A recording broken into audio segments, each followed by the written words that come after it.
Who would have thought that one of the grandest residences in the United States, an estate as majestic as any European palace, would rise not from noble lineage or inherited titles, but from the clamor of hammers, the hiss of steam, and the grime of grease-stained factories? When one approaches Meadow Brook Hall today, with its regal chimneys and vast Tudor silhouette, it appears to be a relic of the 16th century, a place where dukes might have sipped brandy beneath wood-beamed ceilings. But this is a mirage crafted with brilliance and steel determination. Behind this 88,000-square-foot facade lies not a legacy of monarchs, but the breathtaking journey of a woman born into obscurity, whose destiny was forged in the industrial furnace of Detroit. Every room in that house, every carved panel and glittering chandelier, echoes with ambition, sacrifice, and unimaginable personal loss. Before we go deeper, if this mystery already has you intrigued, make sure to subscribe to the channel for more powerful stories hidden behind the walls of history. While you're here, comment below where in the world you're watching from and what time it is there right now. We love seeing how far these stories travel. And if the story of Meadow Brook is already pulling you in, share this video with someone else who needs to hear it. Let us know in the comments if you think you've already figured out the heartbreaking twist behind the title, because what's coming may surprise you. To understand the genesis of this architectural marvel, one must first travel back to the heart of late 19th century Detroit, a place so alive with invention that its streets rang with the birth cries of a new world. Detroit then was a city in transformation. Immigrants arrived daily, their hands calloused and dreams unformed. The scent of coal smoke blanketed neighborhoods, while furnaces lit the sky at night like orange stars. Among these newcomers was a modest German-American family, owners of a local saloon. From this unremarkable beginning emerged Matilda Dodge, a young woman whose early life gave no indication she would one day shape one of the most powerful industrial legacies in America. She did not grow up in ballrooms. She grew up dusting shelves and learning the value of every cent. Attending business college, a rare achievement for a woman in her time, Matilda was disciplined, intelligent, and quietly resolute. She did not crave attention, but she craved purpose. In the year 1900, a critical turn in Matilda's journey unfolded. She secured a job as a secretary at a burgeoning manufacturing business owned by two brothers whose names would one day become synonymous with automotive power. John and Horace Dodge. These men were mechanical geniuses, thunderous in voice and temperament. Men who worked as hard as they drank, whose loyalty to one another was unbreakable. John, the older of the two, was a towering figure with fiery red hair and an infamous temper, capable of designing an engine component in the morning and breaking a bar stool over someone's back by night.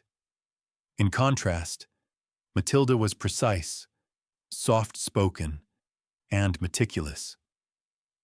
In any other story, their paths might never have crossed beyond memos and work orders. But John Dodge saw something beneath her demure exterior, a mind as sharp as his steel tools and a will that could rival his own. Their eventual union in 1907 was a shock to Detroit society. A gruff, wealthy widower marrying his secretary? The snobs of Grosse Pointe were scandalized. To them, the Dodge brothers were uncouth parvenus, nouveau riche with oil-stained hands who dared to dine among aristocrats without knowing the correct fork for fish. Matilda, in their eyes, was no more than a typist who had stumbled into fortune. But what they could not see was that this woman possessed not only ambition, but vision. She had married not just John Dodge the man, but the opportunity to shape the Dodge legacy. She was not interested in tea parties or idle gossip. Her aspirations were architectural, dynastic, and cultural. And in John, she found not just a partner, but raw material waiting to be refined. While the Dodge brothers became crucial players in the automotive explosion, manufacturing the very engines that powered Henry Ford's dreams, they remained in the shadows of his fame. Ford reaped the spotlight. The Dodges delivered the horsepower. By 1910, however, the brothers were no longer content to remain silent architects. They demanded more: autonomy, recognition, and legacy. Matilda, ever observant, understood that money alone would not earn them a place among America's new elite. What was needed was permanence, a symbol, a structure, something greater than quarterly profits. She began buying land in Rochester Hills, far from the elitist strongholds of Grosse Pointe. There, she envisioned not just a home, but a fortress of identity, a declaration to the world that the Dodge name was not a footnote in someone else's history, but the title of its own epic. It is impossible to grasp the intensity of this era without understanding the volatile nature of early 20th century American capitalism. Wealth was no guarantee of respect. The industrial barons of the Midwest were often treated with disdain by the East Coast aristocracy, their fortunes seen as crude accumulations rather than cultivated legacies. This cultural tension played out in every social gathering, every newspaper column, every invitation not received. Matilda, however, recognized that this hostility was an opportunity.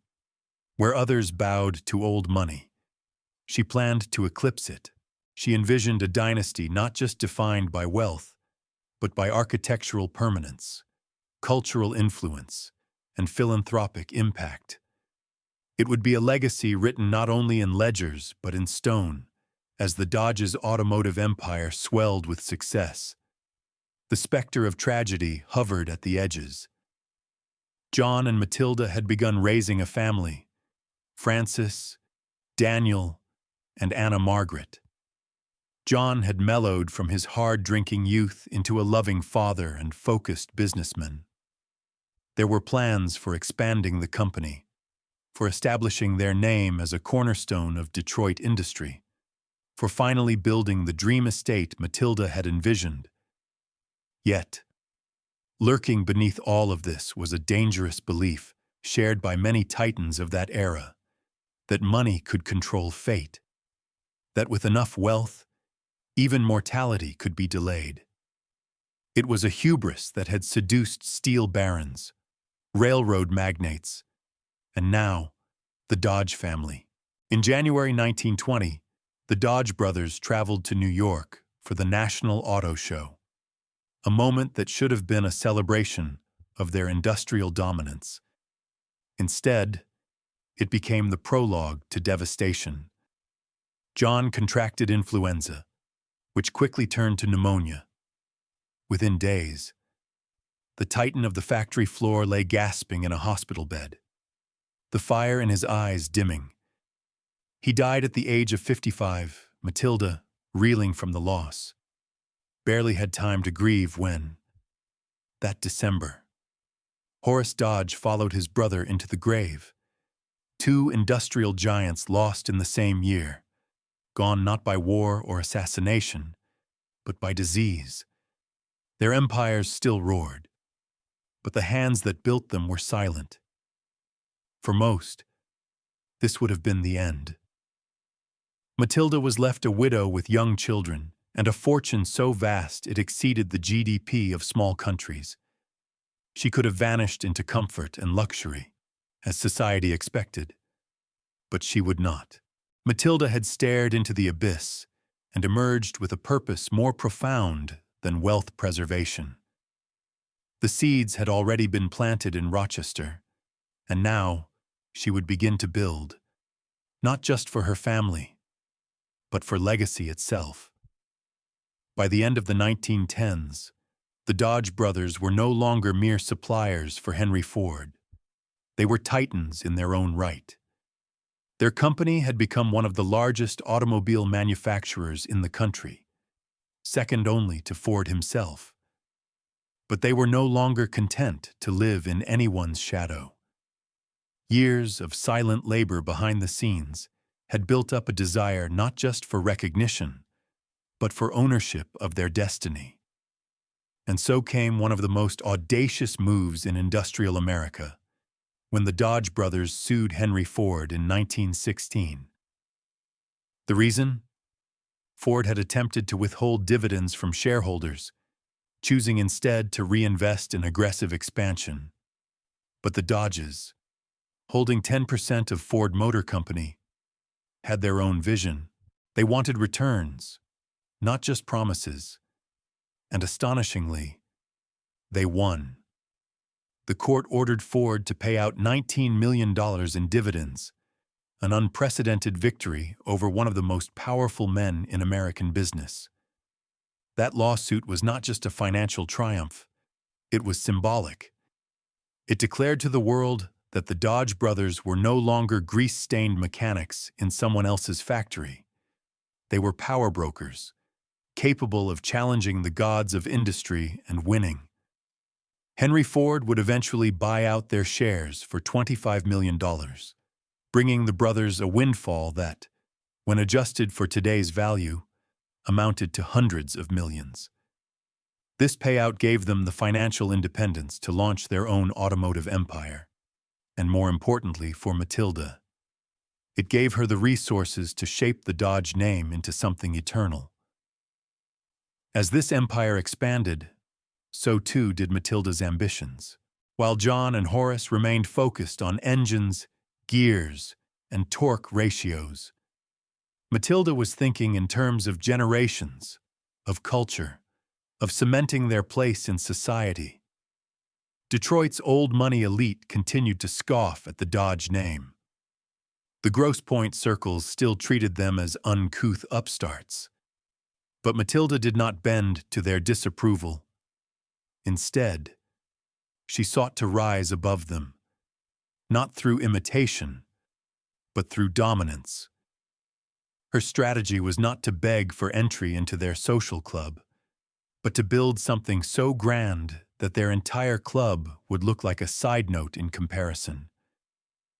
Meadow Brook would not just be a home, it would be a sovereign domain, a cultural fortress, a rival to the gilded estates of the East Coast. She envisioned a place not just of luxury, but of legitimacy. It's easy to overlook how revolutionary Matilda's role was. In a world still skeptical of women in boardrooms, she was quietly directing the next chapter of an empire. While public attention was focused on her husband and brother-in-law, she had already begun buying land in Rochester, Michigan. Unlike Grosse Pointe, which was crowded with old money and older traditions, Rochester was a blank slate. Here, surrounded by rolling fields and winding creeks, she could build her vision without compromise. This land, hundreds of acres of it, would become the canvas for a monument to resilience, power, and transformation. But even as plans for their great home took shape, destiny prepared its cruelest act. In 1920, the Dodge brothers set out for the New York Auto Show, a routine business trip meant to celebrate their recent successes. Instead, it marked the end of everything. John, the beating heart of the family, contracted the flu during the trip. What seemed like a minor illness rapidly turned fatal. Within days, he succumbed to pneumonia. The man who once dominated factory floors with his presence, who had built an empire with his bare hands, faded into silence.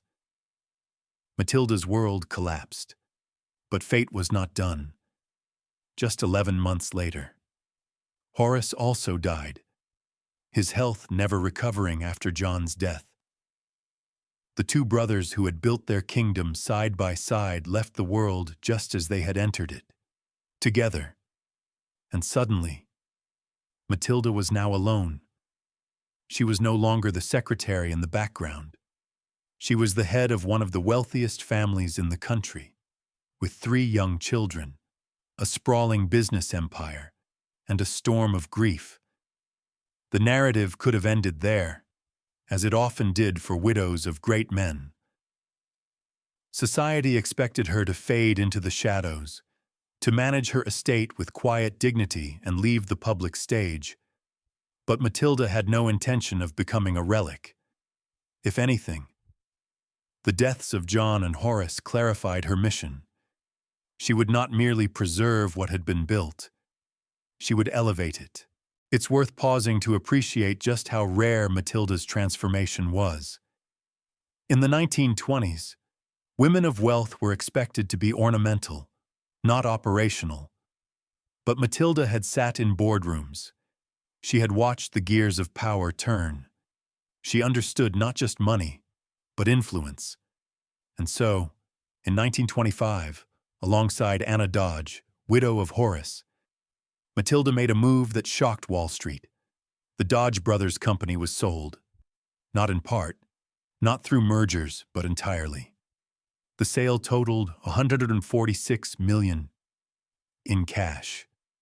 At the time, it was the largest cash transaction in world history. The magnitude of the deal cannot be overstated.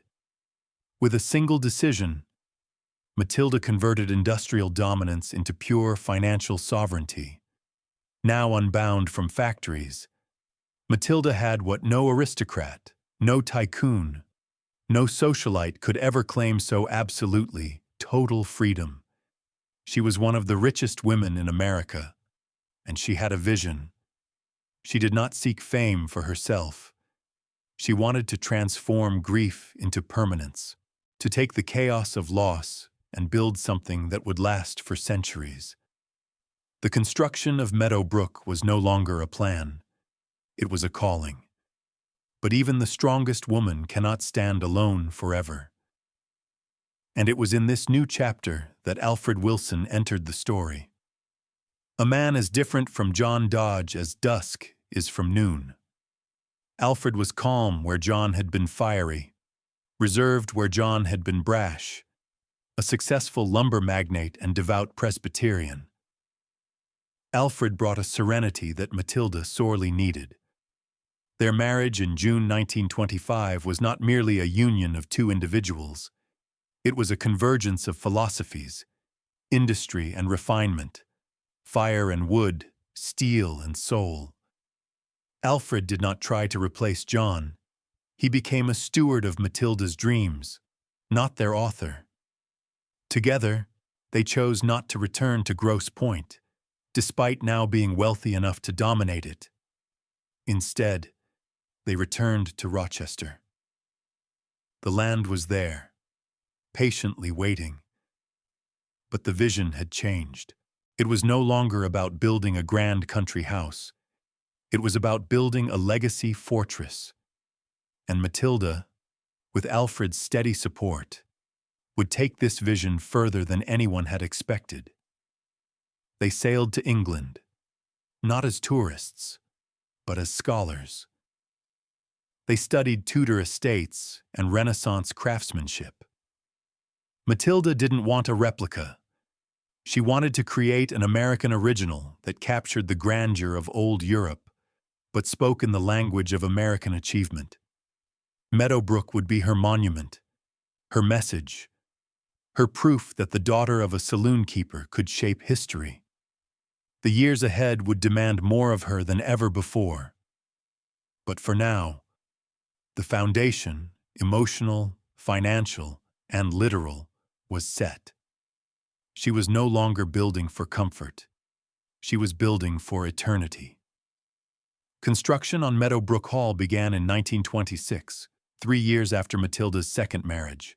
With the fortune from the Dodge brothers' company sale and Alfred Wilson's steadying influence, the couple launched what would become one of the most ambitious private construction projects in the United States.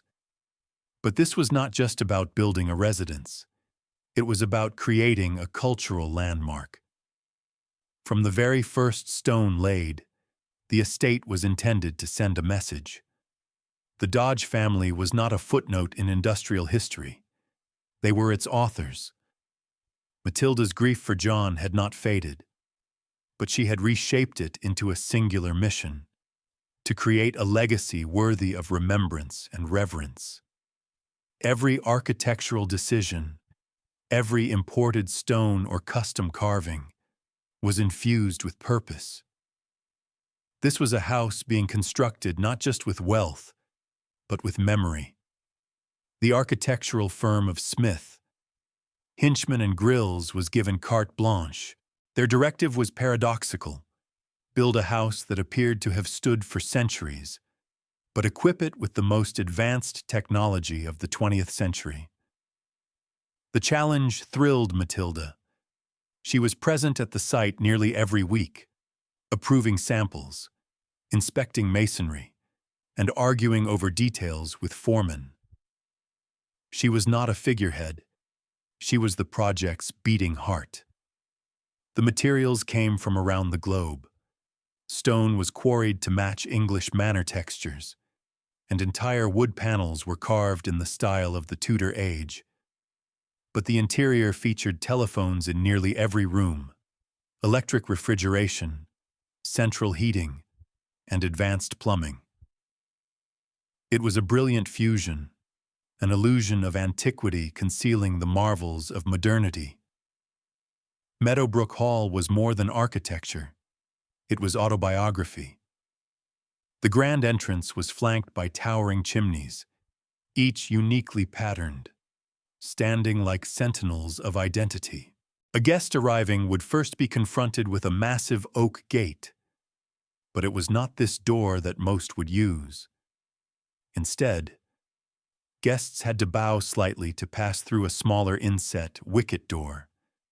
It was an Old English trick to humble even the highest-ranking visitor, and Matilda loved the symbolism. Every person who crossed her threshold had to acknowledge they were entering something different. Inside, the house unfolded like a cathedral. The great hall, with its vaulted ceiling and massive stone fireplace, felt more like a chapter from Shakespeare than a home in rural Michigan. But that was the point. This wasn't supposed to feel American. It was designed to feel ancient, European, unshakable. Still, beneath the layers of theatricality, there was warmth. Matilda was building for her children. The house had entire wings dedicated to Francis, Daniel, and Anna Margaret. Their rooms faced the sun. The furniture was custom-built for their sizes, and their walls were decorated with art chosen to nurture taste and imagination. Matilda believed that beauty shaped character. For Daniel, the heir she saw as the future leader of the Dodge name, she reserved the grandest plans. There was a sense of grandeur in every decision, as if Matilda were preparing her children to rule, not just survive. The heart of the house, architecturally and emotionally, was the dining room. Named after Sir Christopher Wren, its carved wood panels were said to have been inspired by, or even crafted by students of Grinling Gibbons, the great 17th century woodcarver. The room seemed to glow with an inner light, thanks to windows designed to catch sunlight at precise angles. When evening came, chandeliers cast dancing shadows across the polished surfaces. For guests, it was enchanting. For Matilda, it was sacred. A place where her family would dine not just in luxury, but in history. Elsewhere, Matilda indulged her love for artistry. The ceilings were adorned with plaster reliefs sculpted by Corrado Parducci, whose style echoed Italian Renaissance delicacy.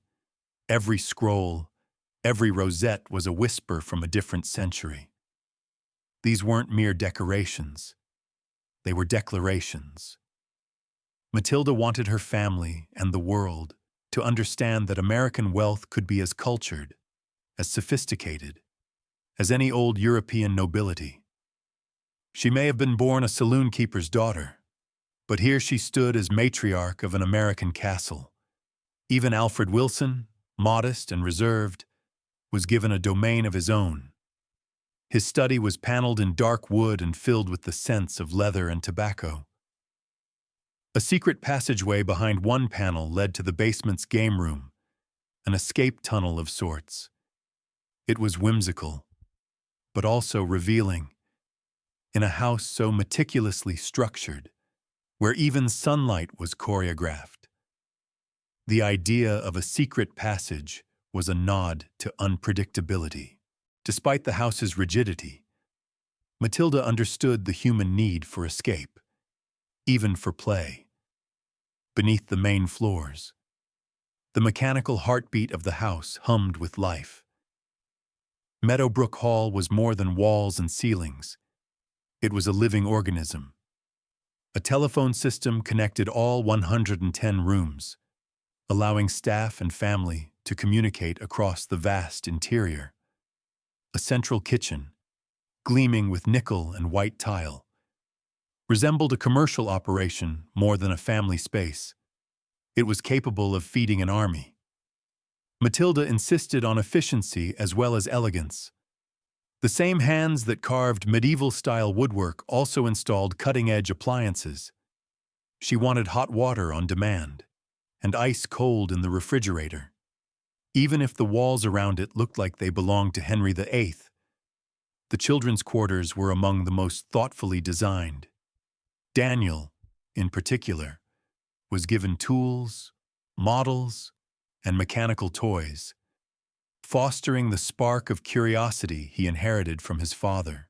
His room was filled with books on engineering and adventure, globes and maps, and photographs of his father, John Dodge, in his younger days.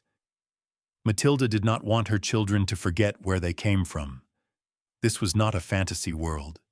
It was a tribute to perseverance. But what Matilda did not yet know was that this very grandeur, this vastness, would become its own burden. The house designed to protect her children would also isolate them. And for Daniel in particular, it would become a golden cage. By 1929, after 3 years of intense construction and decoration, Meadow Brook Hall was complete. Its final cost was around 4 million Sutern, an astronomical figure for the time, equivalent to more than $60 million today. On the night of the housewarming, Michigan's elite gathered in black tie to sip champagne, dance in the grand ballroom, and marvel at Tiffany-stained glass windows commissioned for the home. It was Matilda's moment. She had arrived. The secretary had become a sovereign.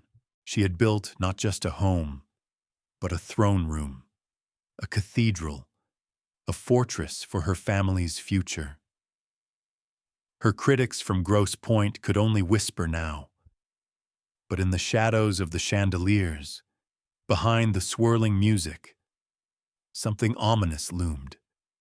The Great Depression was stirring, and in Daniel Dodge's eyes, now a young man fascinated with speed and machines, a new kind of danger was growing. The house was finished. The legacy seemed secure, but Matilda's greatest test was yet to come, not in blueprints or brick, but in blood and fate. She had conquered society, but no palace, no matter how grand, could conquer destiny. By the mid-1930s, Meadow Brook Hall stood completed, a magnificent marvel of Tudor architecture nestled among the Michigan hills, a home that seemed untouched by time or hardship. Within its stone walls and carved oak panels, life moved with quiet elegance. Matilda Wilson, now the iron-willed matriarch of the Dodge Wilson family, had created what should have been a sanctuary for her children. Yet, even in this triumph, a quiet dissonance was beginning to hum beneath the polished surfaces. for her son Daniel Dodge. Meadow Brook was not just a legacy, it was a pressure chamber. From childhood, he had been raised to embody everything his parents had fought for.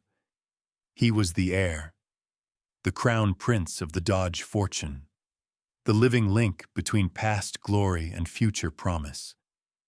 But the weight of inheritance often crushes those not yet fully formed, and Daniel, for all his charm and potential, was still just a young man, restless, curious, and dangerously eager to live on his own terms.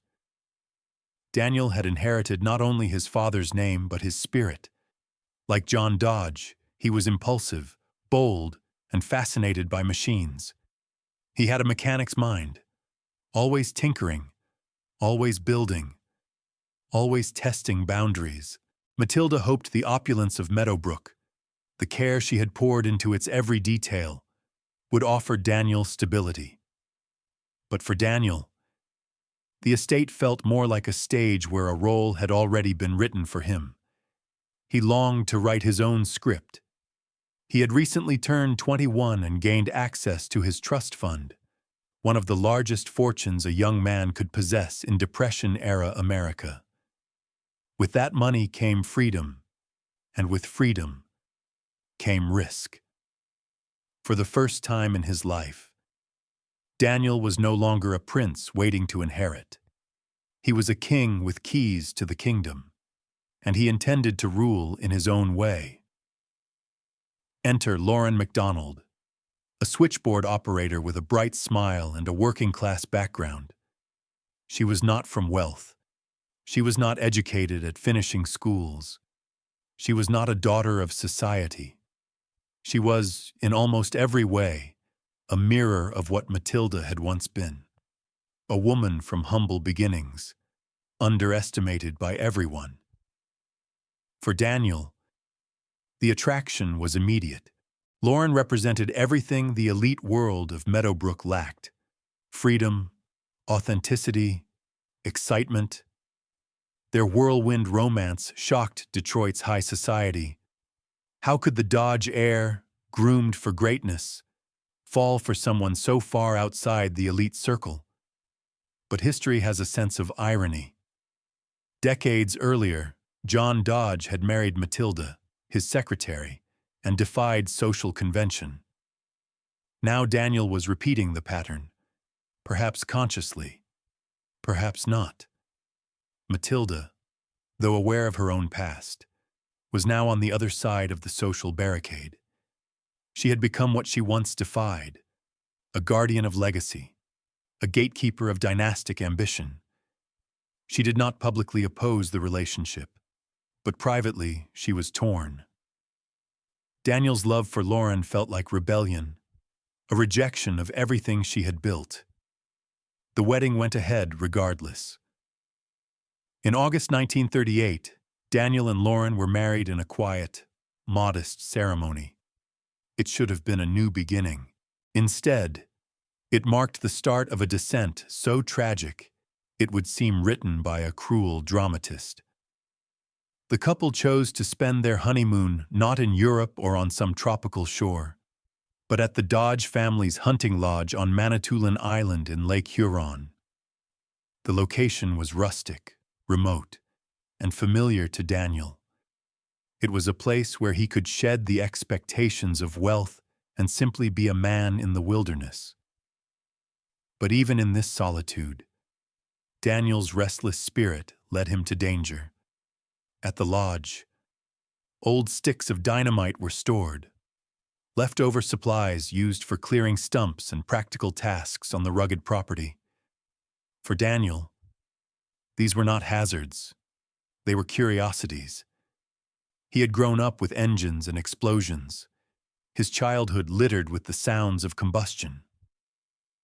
On August 15, 1938, less than 2 weeks after his wedding, Daniel attempted to handle the dynamite, perhaps to demonstrate something, perhaps in foolish play.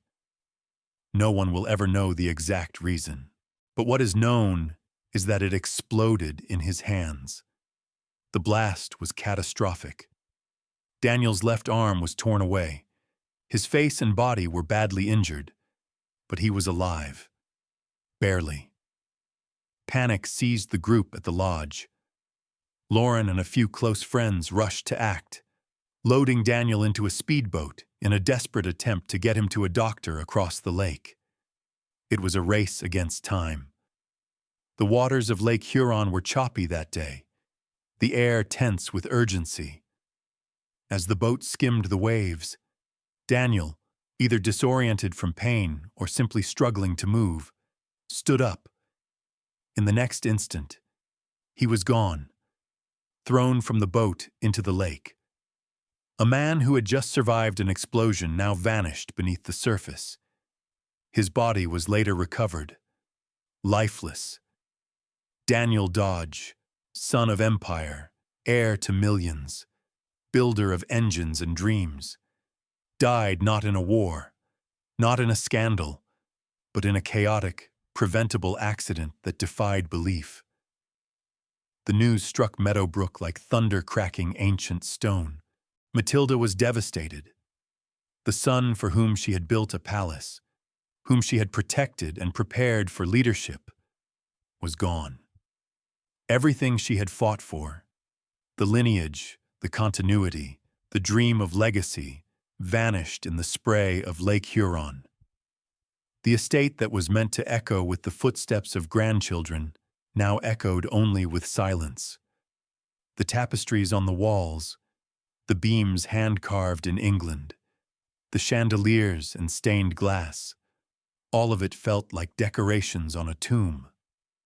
Meadow Brook had become a mausoleum, and the tragedy did not end with loss. It turned legal. A battle erupted over Daniel's inheritance.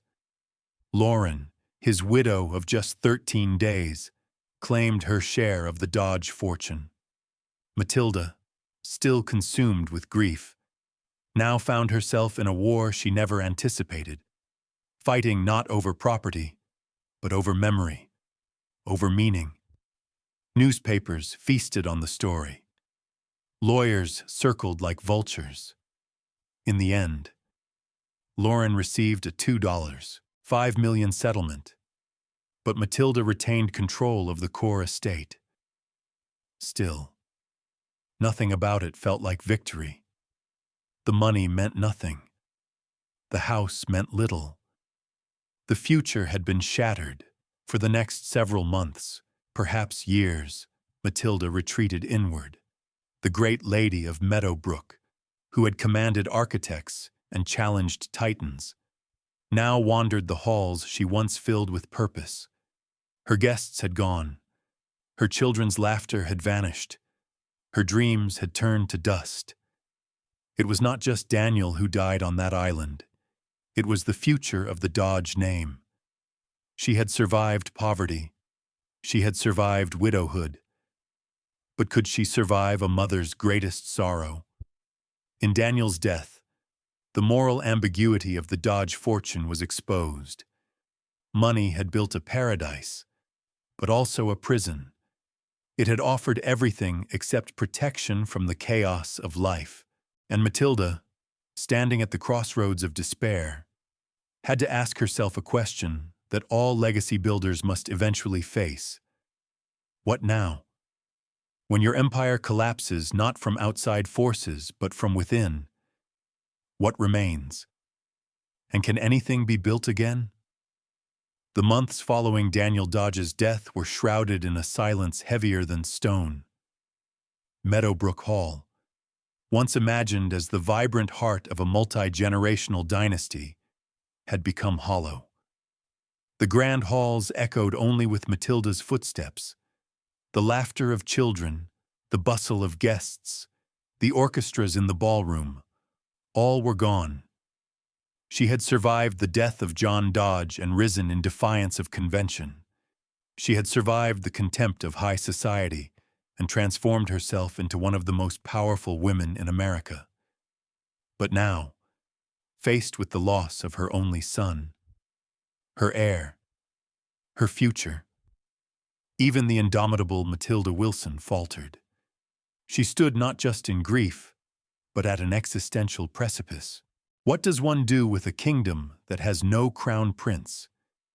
It was not just an emotional collapse, but a logistical one. With Daniel gone and no male heir to carry the family's name forward, the very premise on which Meadow Brook Hall had been built began to crumble. The house was never intended as a museum. It was not constructed for tourists or historians. It was meant to be lived in, inherited, protected by descendants who would understand its meaning.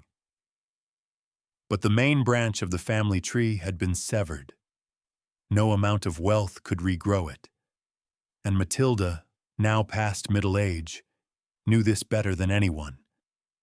For a time, she withdrew, mourning not only her son but the death of her purpose.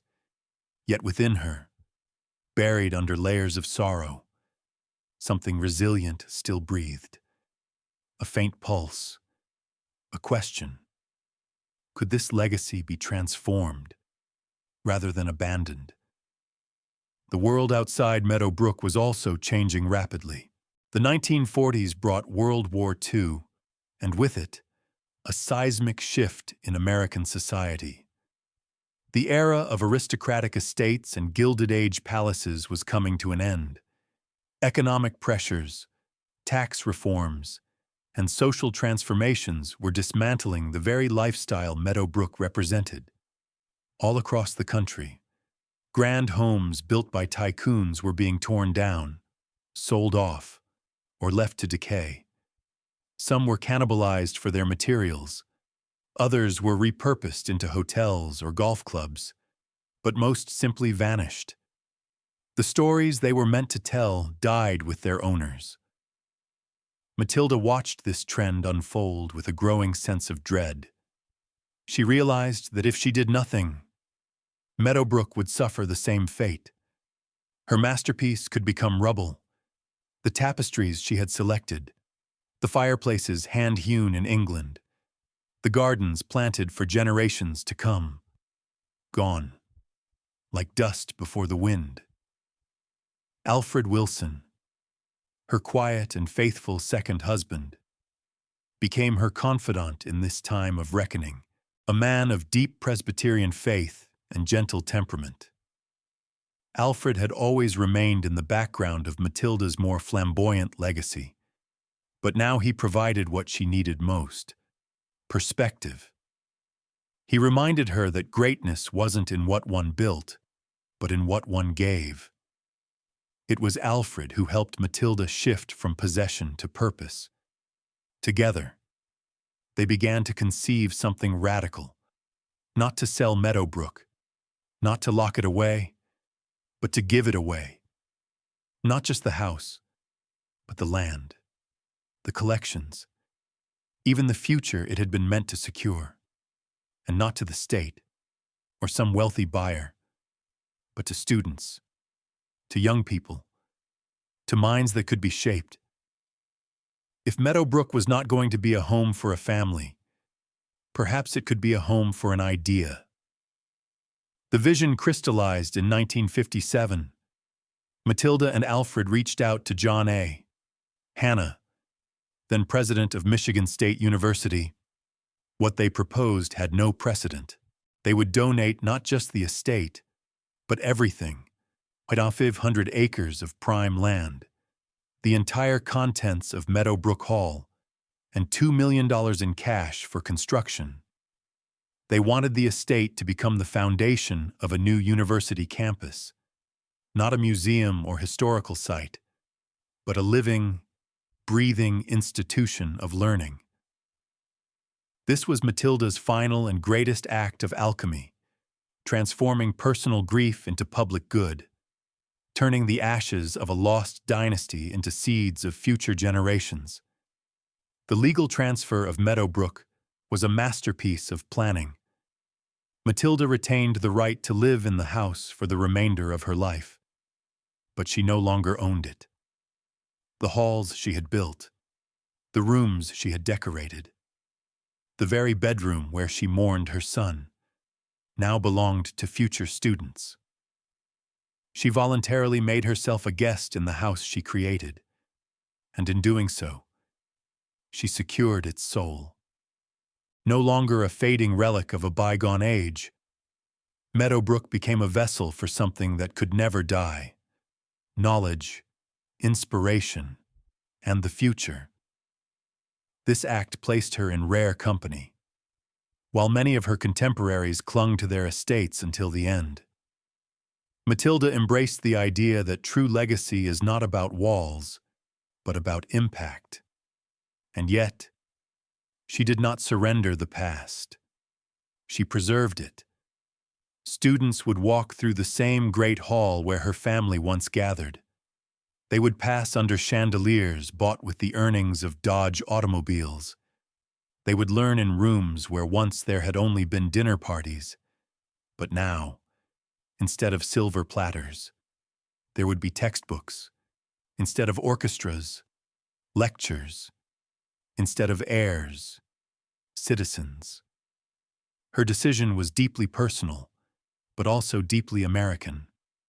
The very concept of the American dream is rooted in reinvention, in turning failure into hope, in making something bigger than oneself. Matilda had spent a lifetime turning hardship into heritage. Her parents had run a saloon. She had typed letters for John Dodge. She had buried her husband. She had buried her son. But she had never buried her will. And in her final decades, that will manifested in a dream more profound than a dynasty. It became a mission. Oakland University was officially born on January 3, 1957, the result of Matilda and Alfred's monumental gift. What began as a quiet estate tucked away in Rochester Hills now became a crucible of change. A place where working-class children, just like Matilda had once been, could sit in classrooms warmed by the same stone walls that once surrounded America's richest family. Matilda lived to see the dream take root. She would sometimes walk among the students, or watch them from the windows of her private quarters. These were not her children, but they were her legacy. By redefining what Meadow Brook Hall could be, Matilda did something almost no one of her era managed. She preserved the past, not by freezing it, but by filling it with new life. She didn't need a statue. She didn't need a portrait hanging in a government building. Every student who graduated from the university she helped found was a living monument to her vision.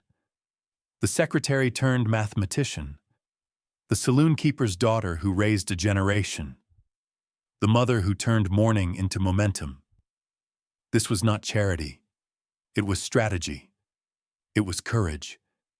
And it was love. The kind of love that doesn't die with tragedy, but rises from it. Matilda Wilson refused to let Meadow Brook Hall become her tomb. She chose, instead, to make it her resurrection. When Matilda Wilson passed away in September 1967 at the age of 83, her physical presence may have left Meadow Brook Hall, but her soul had already been woven into its walls. She died far from her Michigan estate, in Belgium. But her body was returned to the place that had defined so much of her life. For burial, for memory, for meaning. But by the time of her death, Meadow Brook was no longer the solemn and quiet palace she had built for her family. It had transformed, just as she had, into something dynamic and forward-looking. Outside her windows, where once formal gardens had framed the views for garden parties and lawn receptions, there now stood students in jeans and sweatshirts, backpacks slung over their shoulders, walking to classes that were being held in new academic buildings funded by the very fortune her husband and his brother had built with steel and steam. Meadow Brook was no longer a private world. It had become a public mission.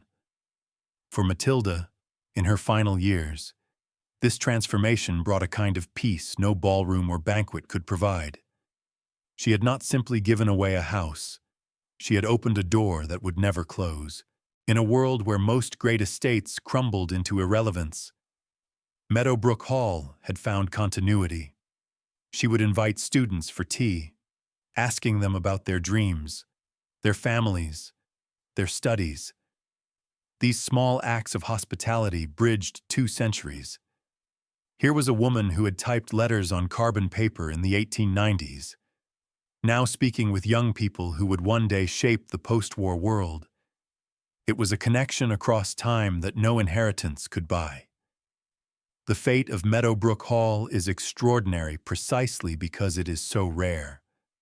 Across America, similar homes, White Marsh Hall in Pennsylvania, the Vanderbilt mansions on Long Island, the marble palaces of Newport, were dismantled or left to ruin.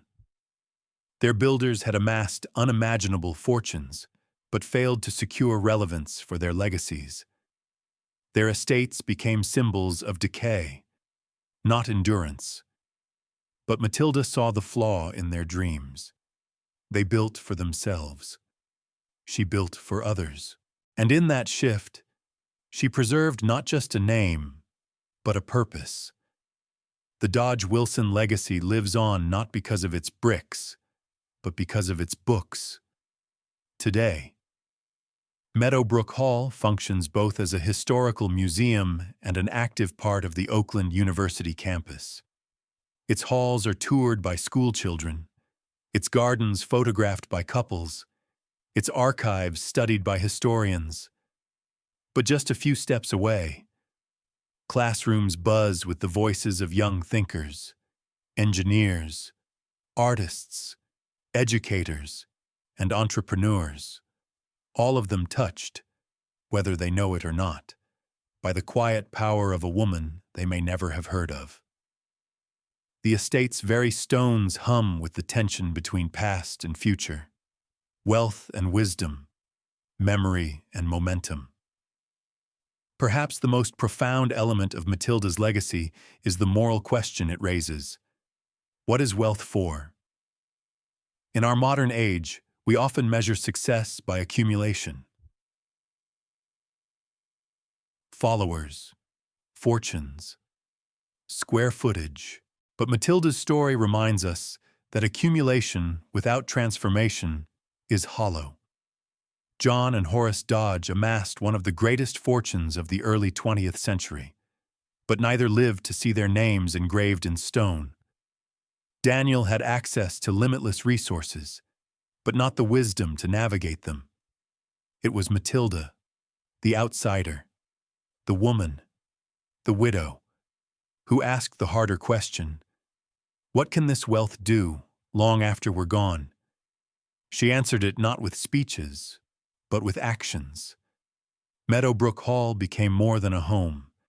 It became a place where sorrow was sublimated into service, where grief became generosity, where the end of one life gave breath to thousands of others. The chandeliers that once glittered over private dinners now hang above public celebrations. The carved beams that once heard only elite voices now echo with laughter, with lectures, with life. And still, the symbolism endures. Walk through the great hall, and you'll notice something subtle. The grandeur remains, but it no longer intimidates. The house invites you to question, to reflect. Its beauty is not a barrier, but a beacon. This was Matilda's final act of design, ensuring that the story it tells is not of decadence, but of dignity. That its splendor does not serve ego, but education. That every visitor feels, even without knowing the full tale, that this is a place where something meaningful happened and continues to happen. What makes Meadow Brook's story even more resonant is its quiet defiance of the expected. It's easy to imagine this place as another casualty of America's shifting economic tides. Easier still to imagine it as a gated club or a hotel for the rich. But instead, it became a symbol of inclusion, of rebirth, of possibility. This was not the work of luck, but of deliberate, courageous choice. Matilda chose to let go of ownership to preserve essence. She chose impact over inheritance. And in that choice lies the difference between memory and legacy. For those who pass through Oakland University today, Matilda Wilson may just be a name on a plaque or a chapter in a textbook. But her influence lives in every mind expanded on that campus, in every scholarship funded by the Dodge Endowment, in every professor who finds inspiration in the quiet genius of what she created. Her life is a reminder that greatness is not always loud. Sometimes it comes in the form of a quiet decision made in a private room, a signature on a deed, a tea shared with a student. The tragedy of Daniel Dodge, the boy who died in the water, could have ended the story. Instead, it gave the story meaning. It became the moment when Matilda stopped building a castle and started building a future. In doing so, she redefined what it means to be an American aristocrat, not someone born into power, but someone who uses it wisely. She made aristocracy not a matter of blood, but of spirit. So the next time you see an old Dodge car rumbling down the street, or you step onto a college campus that welcomes students of all backgrounds, think of her. Think of the woman who turned machine oil into marble, who turned grief into growth, who took the cruel finality of death and answered it with the endless beginning of knowledge. This is not just the story of a house. It is the story of how one woman ensured that a legacy could outlive sorrow, transcend wealth, and breathe, generation after generation, not as stone, but as light.